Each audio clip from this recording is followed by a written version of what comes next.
A todas as senadoras, a todos os senadores. Quero aqui saudar especialmente a senadora Leila Barros, que nesse momento coordena os nossos trabalhos, mas também a senadora Rose de Freitas, que foi a pessoa que encaminhou como primeira assinante, né, desse pedido para a realização dessa sessão.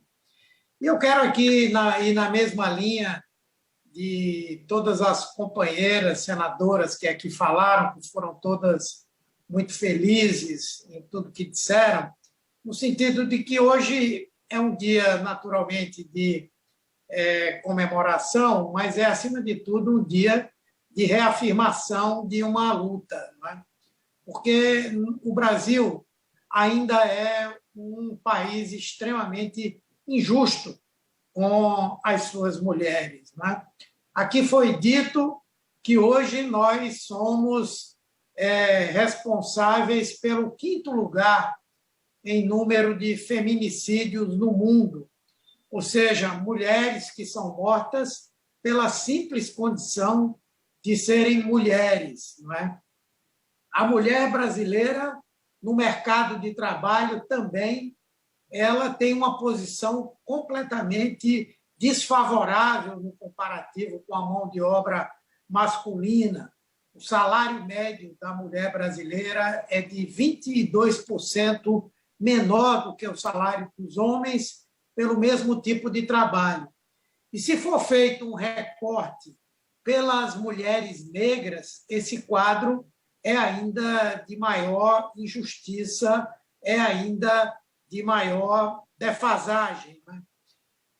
As mulheres, como disse a senadora Leila Barros, elas têm que viver ainda uma dupla jornada que faz com que elas, em média, trabalhem mais do que os homens, algo em torno de 3 horas por dia.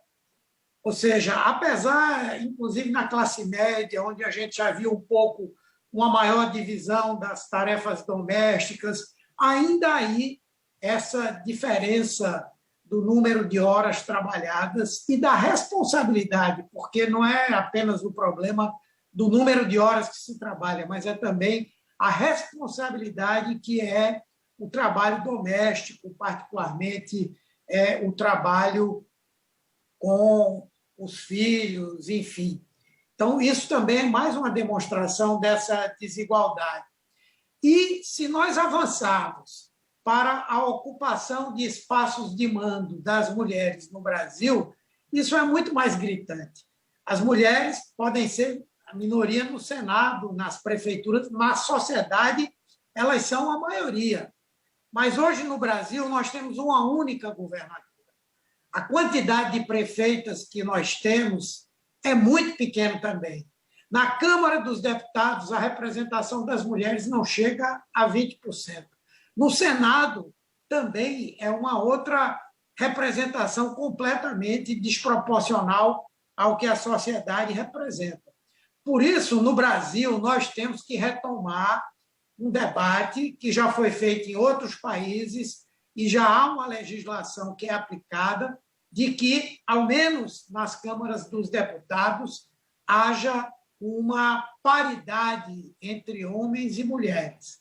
Só dessa forma, uma agenda, uma pauta que possa promover os direitos das mulheres terá condição de avançar e de se fazer institucionalizada, não é? Hoje, portanto, é um dia de luta, especialmente num país como o Brasil, né?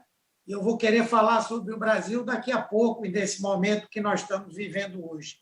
Mas as mulheres foram as maiores vítimas na pandemia, porque elas foram obrigadas, muitas vezes, a conviver com companheiros que são habitualmente grosseiros, violentos, e daí a grande quantidade de agressões e denúncias que foram feitas, e a senadora Leila Barros também citou, mais de 105 mil denúncias de violência contra mulheres durante o processo da pandemia, numa situação em que elas não tinham nem alternativa de poder sair de casa para se proteger. Ainda do ponto de vista da representação, quem não acompanhou, abismado o caso de várias mulheres que se elegeram agora vereadoras, mulheres negras ou mulheres trans, que foram ameaçadas, vítimas de racismo, que sofreram, inclusive, promessas de serem assassinadas e que, portanto, mostram o quanto é difícil na nossa sociedade as mulheres poderem ocupar o espaço que cabe a elas. Né? Então, eu acho que hoje, mais do que nunca, nós temos que assumir um compromisso, né, na defesa de que a igualdade de direitos seja garantida e que o respeito à diversidade também aconteça. Quero, inclusive, pedir ao presidente Rodrigo Pacheco que dê celeridade a um projeto que veio da Câmara, de autoria da deputada Perpétua Almeida, e que trata do afastamento de mulheres gestantes das atividades de trabalho presencial durante o estado de calamidade pública. É verdade que o estado de calamidade pública não foi renovado, mas a pandemia permanece. Então, quantas mulheres são obrigadas a irem trabalhar em pleno processo de gravidez, não é, durante a pandemia, porque não lhes foi dado esse direito? Então, se isso puder ser objeto de uma análise, indicação de alguma das nossas companheiras como relatora, para que possa aprovar esse projeto e dar mais essa condição. E, por último, eu queria aqui dizer que hoje é principalmente um dia de luta, em especial porque nós estamos vivendo no Brasil um momento, eu diria, surreal.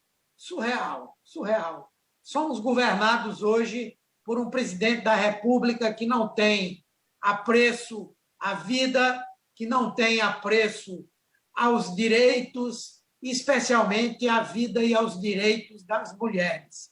Sempre se caracterizou por ser misógino, por ter uma cultura profundamente machista, que todos os dias ele procura defender como se fosse, inclusive, uma qualidade.